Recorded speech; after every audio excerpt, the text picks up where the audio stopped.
हर खबर पर होगी आपकी पकड़। डाउनलोड कीजिए एबीपी लाइव ऐप। तो लगातार इस वक्त की बड़ी खबर पर आपका चैनल एबीपी न्यूज नजर बनाया हुआ है। गलवान घाटी में चीन ने धोखा दिया है। धोखा इसलिए क्योंकि तनाव तो लगातार गलवान घाटी में भारत और चीन के बीच बना हुआ था, लेकिन बातचीत चल रही थी इस तनाव को कम करने के लिए। और इसी बीच खूनी झड़प गलवान घाटी में, जिसमें भारत के 3 जवान शहीद हो गए। हालांकि चीनी सैनिक भी मारे गए हैं, क्योंकि मुंह तोड़ जवाब भारतीय सेना ने चीन को दिया है। और अब चीन के विदेश मंत्री कह रहे हैं बातचीत से इस पूरे विवाद को सुलझाएंगे। आज सुबह से 7:30 बजे से बैठकों का दौर चीन के साथ चल रहा है, जहां भारत और चीन के बीच बातचीत चल रही है। अलग अलग मुद्दों पर चर्चा की जा रही है। फिलहाल अपडेट के लिए सीधे आपको लिए चलते हैं। मेरे साथ मेरे सहयोगी नीरज राजपूत इस समय मौजूद है। नीरज, जिस तरीके से झड़प हुई उसके बाद चीन के तेवर नरम पड़े, बातचीत की पहल खुद चीन की तरफ से की गई। सुबह 7:30 बजे से ये जो बैठकों का दौर चल रहा है, अब तक क्या निकलकर सामने आया, छनकर क्या खबरें बाहर आ पा रही हैं? बिल्कुल रोमाना, जिस तरह की जानकारी मिल पाई, ये बीती रात की बात है जब घटना हुई, जब भारत और चीन के सैनिकों में आपस में भिड़ंत हुई। हालांकि किस बात पर क्या कॉज रहा, क्या चिंगारी किस वजह से भड़की, ये साफ नहीं है। लेकिन हम लोग देख रहे थे पिछले 1.5 महीने से ही दोनों देशों के सैनिक वहां पर डेरा जमाए हुए बैठे हुए थे। उसी बात पर झड़प हुई, जिसमें भारत और चीन दोनों ही तरफ के जो सैनिक हैं वो मारे गए हैं। भारत के एक जो है कर्नल लेवल के ऑफिसर हैं और 2 सैनिक हैं, जवान हैं जो शहीद हुए हैं। और चीन की तरफ भी कैजुअल्टी हुई है। हालांकि कंफर्म न्यूज नहीं है, चीन की तरफ से आएगी कंफर्म, लेकिन हमारे जो सोर्सेज बता रहे हैं, भारतीय सेना के उच्चपदस्थ सूत्र, उन्होंने साफ तौर से कहा है कि चीन की तरफ भी जो है सैनिक मारे गए हैं। उनके सैनिक भी बड़ी तादाद में, भारत से भी ज्यादा ये बताया जा रहा है कि गिनती में जो है चीन के सैनिक भी मारे गए हैं। उसके बाद रात में ही फिर जब इस तरह की घटना हुई तो फिर उच्च लेवल के जो अधिकारी थे उन्होंने बातचीत की। और सुबह से ये भी जानकारी मिल रही है कि दोनों देशों के सैनिक जो हैं, अधिकारी जो हैं, वो मीटिंग कर रहे हैं ताकि इस टेंशन को कम किया जाए। लेकिन मैं बता दूं कि अब ये टेंशन कम होने वाला नहीं है। ये हो सकता है टेंशन एस्केलेट कर सकता है, क्योंकि हम लोग देख रहे हैं कि पैंगोंग त्सो लेक में भी पहले से ही जो है दोनों देश के सैनिक जो हैं वो आपस में टकराव की स्थिति बनी हुई है, फेस ऑफ की स्थिति बनी हुई है। सबसे ज्यादा टकराव भी वहीं पर था। गलवान घाटी में तो काफी कम टेंशन थी। हालांकि चीन की तरफ से इस बात को बार बार एतराज जताया जा रहा था कि भारतीय सैनिक जो हैं वो चीन की सीमा में घुस गए हैं। लेकिन भारतीय सेना ने साफ कर दिया था कि गलवान घाटी में भारतीय सेना जो है अपने ही क्षेत्र में है, अपने अधिकार क्षेत्र में है, उसने कोई उल्लंघन नहीं किया एलएसी का। और जहां चीन की सेना का कैंप था, उससे 500 से 600 मीटर की दूरी पर कैंप था। तो ऐसे में किस बात पर ये तनाव हुआ जिसकी वजह से ये लड़ाई झगड़ा हुआ, क्योंकि जानकारी ये भी मिली कि फायरिंग नहीं हुई दोनों देशों के सैनिकों के बीच में, लेकिन मारपीट कैसे हुई, मौत कैसी हुई, क्या पत्थरबाजी हुई वहां पर, क्या राइफल की बट से हुई, जैसे कि 5 और 6 मई को पैंगोंग त्सो लेक पर हुई थी, ये अभी होना बाकी है। भारतीय सेना की तरफ से ये कहा गया कि अभी जो भारतीय सेना के प्रवक्ता हैं बहुत जल्दी एक पूरा ऑफिशियल स्टेटमेंट जो है जारी करने वाले हैं। जो शुरुआत में आया था वो इंटरमिम स्टेटमेंट था, लेकिन अब एक बड़ा स्टेटमेंट आने वाला है जो बताएगा कि किस तरह से घटना हुई, किस तरह से कैजुअलिटीज हुई और अब आगे की प्रक्रिया क्या होगी, किस तरह का तनाव होगा दोनों देशों के बीच में, शांति प्रक्रिया कैसे होगी, उसके बारे में पूरी जानकारी आने वाली है। जी रोमाना, आप बड़ी जानकारी दे रहे हैं। देखिए, हमें यह समझना होगा कि फायरिंग नहीं हुई है एलएसी पर, झड़प हुई है। और वो झड़प इतनी खूनी थी कि 3 भारतीय सैनिक शहीद हो गए। हालांकि देखिए, करारा जवाब भारत की तरफ से चीन को भी दिया गया है, चीन के सैनिक भी मारे गए हैं। प्रणय उपाध्याय हमारे साथ लगातार बने हुए हैं। अच्छा प्रणय, अभी हमें उस डिटेल्ड स्टेटमेंट का इंतजार है जिसको जिक्र यहां पर कर रहे हैं नीरज राजपूत, जो सेना की तरफ से जारी किया जाएगा, क्योंकि इंटरिम स्टेटमेंट, उसके बाद वो अमेंड करके स्टेटमेंट, वो सब तो आ चुका है, लेकिन डिटेल्ड स्टेटमेंट का अभी भी इंतजार। इस बीच वो सुबह 7:30 बजे से जो चीन के साथ एक बैठकों का दौर चल रहा है, जहां फिर से बातचीत के जरिए मामले को सुलझाने की कोशिशें की जा रही हैं, उससे जुड़ा कोई अपडेट सामने आ रहा है क्या प्रणय? रोमाना, फिलहाल बहुत ज्यादा अपडेट इस बारे में नहीं बताया जा रहा है और शायद जो ऑफिशियल स्टेटमेंट है उसमें भी जो देरी हो रही है उसकी वजह यही है कि शायद इस बात का आकलन किया जा रहा है इसमें, क्योंकि जो बैठकों का दौर जिसका जिक्र आप भी कर रही थी कि सुबह 12 बजे के करीब के पहले रक्षा मंत्री राजनाथ सिंह ने विदेश मंत्री डॉक्टर एस जयशंकर, तीनों सेना प्रमुख और सीडीएस के साथ इस बारे में आकलन किया। रक्षा मंत्री की तरफ से प्रधानमंत्री को भी इस बारे में जानकारी दी गई कि क्या स्थितियों का अपडेट है। और ऐसे में बॉर्डर पे जो रिपोर्ट आ रही है उसको भी फिलहाल एसेस किया जा रहा है। उसके बाद ही एक ऑफिशियल स्टेटमेंट रिलीज किया जाएगा कि क्या मीडिया में सामने बताया जाए जो घटनाक्रम जिस तरीके से हुआ है। क्योंकि आप देखें कि यह घटना कल रात की है, लेकिन रिपोर्ट आज हम लोग कर रहे हैं इस चीज को, यानी जो घटनाक्रम है वो कल रात हो चुका।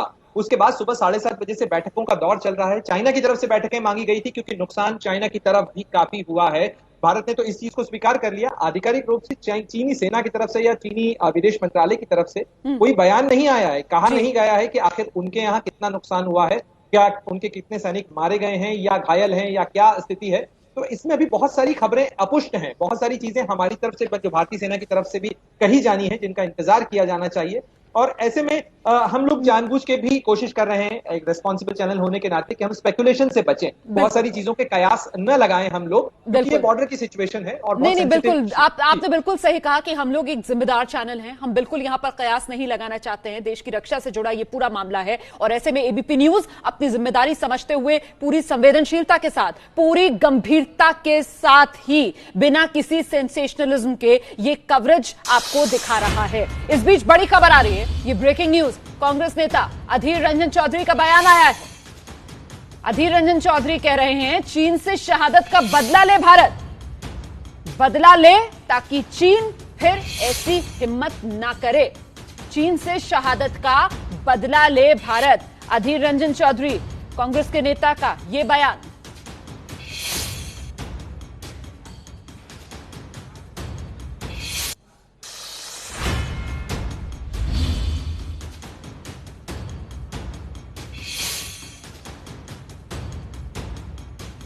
हिंदुस्तान की प्रधानमंत्री नरेंद्र मोदी जी से दरखास्त है कि हमारे जवान को इस तरीके के चीन की सेना को मारने की कोई अधिकार नहीं है। हिंदुस्तान के हर आदमी, चाहे वो हिंदू हो, मुसलमान हो, सिख, ईसाई, जो भी हो, हमारे जहांबाज वीर सेनाओं के पास हम लोग खड़े हैं। किसी हालत में चीन की फौजों को इस तरीके की रंगदारी हमें बर्दाश्त नहीं होगा। हम प्रधानमंत्री जी से यह गुजारिश करूंगा, यह मांग करूंगा, यह गुहार लगाऊंगा कि यह बदला चाहिए। हमारे फौज पे जो हमला हुए हैं, इसका सही बदला चाहिए। जो चीनी हिम्मत न करे, चीनी फौजों ने दोबारा हम पर हमला बोलने की। इसलिए हिंदुस्तान की सरकार को मैं गुजारिश करूंगा कि हम बदला चाहते हैं और कुछ नहीं। हमारे फौजों को हत्या किए हैं, हमारे फौज पे गोली चलाई है, इसका बदला लेना चाहिए। हम बदला चाहते हैं, बदला। हम जब कुछ कहते हैं, इसको तोड़ मरोड़ करने का कुछ कोशिश हो रहे हैं, बड़ी दुख होता है। मैं किस लिए कहा था, आज साबित हो रहे हैं। इसलिए चीनी फौजों को कभी यकीन करने का पहले दोबारा सोचना चाहिए।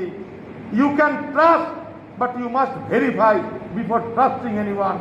मैं ये कहना चाहते थे, जब हमारी इलाका चीनी फौजों ने कब्जा कर रखे हैं, तो उनका साथ जब बातचीत होते हैं, तो इतना तुरंत, इतना जल्दी, इतना ज्यादा हमें संतोष प्रकाश करने की कोई जरूरत है।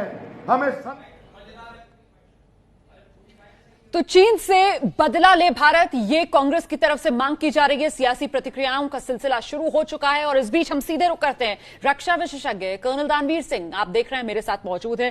कर्नल दानवीर, मैं सबसे पहले आपसे ये समझना चाहती हूं और मैं चाहती हूं आप मेरे दर्शक को समझाएं सर, क्योंकि हम तो ये जान रहे थे कि एलएसी पर चीन के साथ बातचीत के जरिए तनाव कम करने की कोशिशें की जा रही हैं, फिर ये खूनी झड़प क्यों? बड़ी दुर्भाग्यपूर्ण घटना हुई है और इसके अंदर हमारे सैनिक भी शहीद हुए हैं और चाइना की तरफ से भी जो हमारी जानकारी है उसके मुताबिक 7 के करीब चाइना के सैनिक मारे गए हैं। अब सवाल ये पैदा होता है कि अभी 3 दिन पहले जनरल नराव ने आईएमए की पासिंग आउट परेड के दौरान पत्रकारों से वार्ता के समय उन्होंने ये बोला कि स्थिति कंट्रोल में है और दोनों तरफ की सेनाएं जो हैं डी एस्केलेट कर गई हैं, अपनी अपनी जगहों से कुछ किलोमीटर पीछे हटी हैं। तो अगर ये सब बात हो रही थी तो ये अचानक से ये पत्थर चल गए या गोली चल गई, जो भी हुआ, तो ये ऐसा कैसे हो गया? और या तो आप पहले तब झूठ बोल रहे थे या अभी जो स्थिति है ये स्थिति झूठ बोल रही है। और जाहिर सी बात है, जो स्थिति है, जो लोग शहीद हुए हैं, जो उनकी जो डेड बॉडीज अभी जब मेन लैंड में आएंगी तो वो झूठ नहीं बोलेंगी। तो कहीं ना कहीं सरकार को बाहर निकलकर और पूरे देश को संबोधित करना पड़ेगा, बताना पड़ेगा, क्लैरिटी देनी पड़ेगी। ये एक डेमोक्रेटिक कंट्री है, पूरे देश जानना चाहता है अभी कि क्या स्थिति है, हम कमजोरी स्थिति में है, मजबूत स्थिति में है, कि क्या कहानी क्या चल रही है वहां पे, क्या क्या पक रहा है, ये पता लगना ये हमारा एक अधिकार है, डेमोक्रेटिक राइट है, और इसमें मीडिया बहुत अहम रोल पर अदा कर रहा है।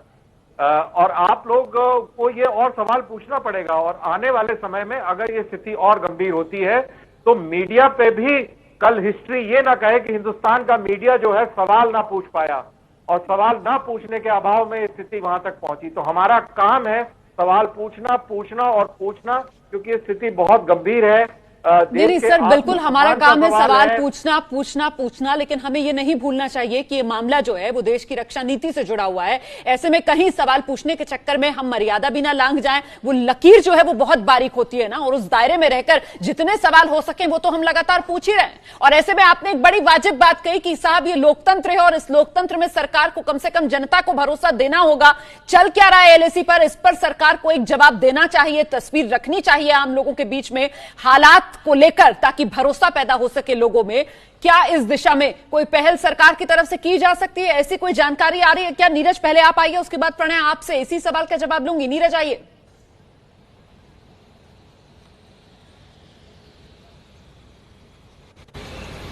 बिल्कुल, देखिए अभी जो जानकारी हम लोगों के पास थी उसके मुताबिक खुद रक्षा मंत्री ने पूरे मामले की जो रिव्यू किया, उसकी क्या सिचुएशन क्या है, उसमें साथ में चीफ ऑफ डिफेंस स्टाफ थे, आर्मी चीफ थे, उन्होंने अपनी विजिट जो कैंसिल कर दी थी रात, उनको आज कहीं जाना था, रात में ही कैंसिल कर दी इस घटना के बाद। और उसके साथ साथ विदेश मंत्री भी इस बैठक में शामिल हुए थे, और उन्होंने चर्चा की कि आखिरकार किस तरह की घटना ये कैसे एस्केलेट कर गई, क्योंकि लगातार हम लोग यही बात सुन रहे थे, क्योंकि आर्मी चीफ ने भी कहा था और बाकी जगह से भी कि जो मामले को जो है सुलझाने की कोशिश की जा रही है।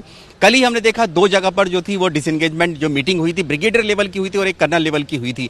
फिर उसके बावजूद इस तरह की घटना गलवान घाटी में कैसे हो गई, जिसमें लगातार कहा जा रहा था कि वहां पर स्थिति जो है काबू में है, और वहां पर डिसएंगेजमेंट सबसे पहले शुरू हुआ। तो गलवान घाटी में टेंट सबसे पहले चीन ने अपने टेंट कम करने शुरू कर दिए थे, तो उससे ऐसा लग रहा था कि सैनिक कम हो रहे हैं, लेकिन वहां पर इस तरह की घटना हो जाती है, ये अपने आप में बेहद चिंता की बात है। अब आगे की रणनीति यह है कि आगे किस तरह से जो स्थिति जो बनी हुई है अभी टेंशन की, तनाव की बनी हुई है, उसको कैसे खत्म किया जाए, उसके लिए ही चर्चा की गई थी। जैसे कि हम लोग जानते हैं रक्षा मंत्री ने खुद समीक्षा की है, और खुद थल सेना प्रमुख भी इसमें शामिल हुए, और उन्होंने जानकारी दी कि किस तरह से अब आगे की जो स्थिति क्या होगी, क्योंकि चीन की तरफ से बातचीत के लिए बात की गई थी, और सुबह से ही हम लोग देख रहे हैं बैठक है। हालांकि नतीजा अभी सामने नहीं आया है कि इस बैठक का क्या हुआ है, और साथ ही इसका भी इंतजार कर रहे हैं, क्योंकि जो हमारे पास जो खबरें जान आ रही हैं उसके बारे में आधिकारिक पुष्टि अभी भारतीय सेना की तरफ से नहीं हुई है कि किस लेवल के हैं। हालांकि हमें जानकारी मिल रही है कि कौन से अधिकारी थे, किस रैंक के थे वो, और साथ ही उनके साथ जो सैनिक शहीद हुए हैं उनके बारे में भी जानकारी है। लेकिन हम वेट करेंगे कि भारतीय सेना का जो बयान आने वाला है, क्योंकि अभी हमसे कहा गया है रोमाना कि भारतीय सेना के प्रवक्ता जो है कर्नल अमन आनंद, वो बहुत जल्द ही एक बयान जारी करने वाला है, डिटेल बयान जारी करने वाला है, जिसमें बताया जाएगा कौन कौन से अधिकारी थे, कौन से जवान थे जो शहीद हुए हैं। क्योंकि एक जूनियर कमीशन ऑफिसर भी उसमें, जेसीओ भी ऐसा माना जा रहा है कि वो उसमें शामिल थे, और भी बहुत कुछ जानकारी है जो हमारे पास है, लेकिन उसकी हम लोग पुष्टि चाहेंगे कि भारतीय सेना की तरफ से आए, क्योंकि बहुत सारी ऐसी है जो अभी और हम लोगों को चौंका सकती है। ऐसी जानकारी अभी भी हमारे पास है। मामला देखिए बहुत संवेदनशील है, इसलिए ज्यादा सूत्रों के हवाले से खबर दिखाने में आपका चैनल एबीपी न्यूज विश्वास नहीं करता। जब भारतीय सेना की तरफ से कहा जा रहा है कि हम डिटेल स्टेटमेंट जारी करने वाले हैं, तो हम इंतजार कर रहे हैं कि वो डिटेल स्टेटमेंट आ जाए, और उसके बाद पुख्ता तौर पर जब आ जाए ऑफिशियली सामने तस्वीर, फिर उस पर विस्तार से चर्चा की जाए। लेकिन इस बीच प्रणय, जो बात यहां पर कर्नल दानवीर की तरफ से कही गई कि साहब सरकार को इस मामले में और पारदर्शिता देश के नागरिकों के साथ बरतने की जरूरत है, प्रणय। बिल्कुल रोमाना, और निश्चित रूप से ये माना जाना चाहिए कि अगर सरकार की तरफ से भी इस मामले में बयान आएगा ही सही, क्योंकि अगर भारतीय सैनिकों की इसके अंदर शहादत हुई है, कमांडिंग ऑफिसर के लेवल की के अधिकारी की इसके अंदर शहादत हुई है, तो निश्चित रूप से बयान इस बारे में भी आएगा। लेकिन फिलहाल जो कोशिशें हैं वो टेंशन कम करने पे है। सुबह 7:30 बजे से, एक अपडेट मैं आपको दे दूं कि सुबह 7:30 बजे से जो मेजर जनरल रैंक ऑफिसर्स के बीच बैठक शुरू हुई थी, वो अब भी, इस वक्त जब आप और हम बात कर रहे हैं तब भी ये बैठक चल रही है। और इसीलिए जैसा नीरज भी कह रहे थे कि ये बयान आना है भारतीय सेना की तरफ से आधिकारिक तौर पर, वो बयान इसीलिए फिलहाल रुका हुआ है कि ये बैठक का दौर खत्म हो जाए, इसको प्रेसिपिटेट हो जाने दें, क्या अंडरस्टैंडिंग बनती है, उसके बाद ही आधिकारिक रूप से बयान जारी किया जाए। और 6 घंटे से ज्यादा का वक्त हो चुका है दोनों देशों के सैनिकों के, दोनों देशों के अधिकारियों के बीच में जो बॉर्डर के ऊपर बैठक चल रही है वो अभी भी चल रही है, और इसीलिए इस स्थिति को कंट्रोल करने के लिए क्या उपाय हो सकते हैं, वो डिप्लोमेटिक और मिलिट्री लेवल के ऊपर किस तरीके से तनाव को कम किया जा सकता है, इसकी कोशिशें और कवायदें चल रही हैं इस समय। बिल्कुल, लेकिन इस बीच आपको यह भी समझना होगा कि 1967 के बाद पहली बार इस तरीके का तनाव जो बढ़कर पहुंचा है भारत और चीन के बीच, जिसमें 3 भारतीय सैनिक शहीद हो गए हैं। हालांकि पलटवार भारतीय सेना की तरफ से भी किया गया, नुकसान चीनी सैनिकों को भी हुआ है, चीनी सैनिक भी मारे गए हैं। हम फिलहाल छोटे से ब्रेक के लिए यहां पर रुक रहे हैं। इंतजार हमें भारतीय सेना की तरफ से जारी होने वाले उस डिटेल स्टेटमेंट का है जिसपे पूरी तफसील होगी, जिसपे विस्तार से बताया जाएगा कि आखिर वो ट्रिगर पॉइंट क्या था, कि कहां तो उद्देश्य ये मान रहा था कि तनाव कम हो रहा है भारत चीन के बीच, लेकिन वहीं दूसरी तरफ ऐसी खूनी झड़प हो गई। तो गलवान में भारत चीन के बीच तनाव बढ़ा, चीन ने बड़ा धोखा भारत को दिया। बातचीत की बात कहते कहते हिंसक झड़प जिसमें 3 भारतीय सैनिक शहीद हो गए। और कहां हुई ये झड़प, ये भी समझ लीजिए। ये गलवान घाटी में झड़प हुई है, LAC पर, भारत और चीनी सैनिकों के बीच, जिसमें 3 भारतीय सैनिक शहीद हो गए और चीन के सैनिक भी मारे गए हैं। मानवीय क्षति दोनों देशों को पहुंची है। हम सीधे रुख करते हैं, कर्नल दानवीर मेरे साथ मौजूद है। कर्नल दानवीर से मैं चर्चा करूं, लेकिन उससे पहले मुझे लगता है आपको समझ लेना चाहिए कि कहां पर यह झड़प हुई है।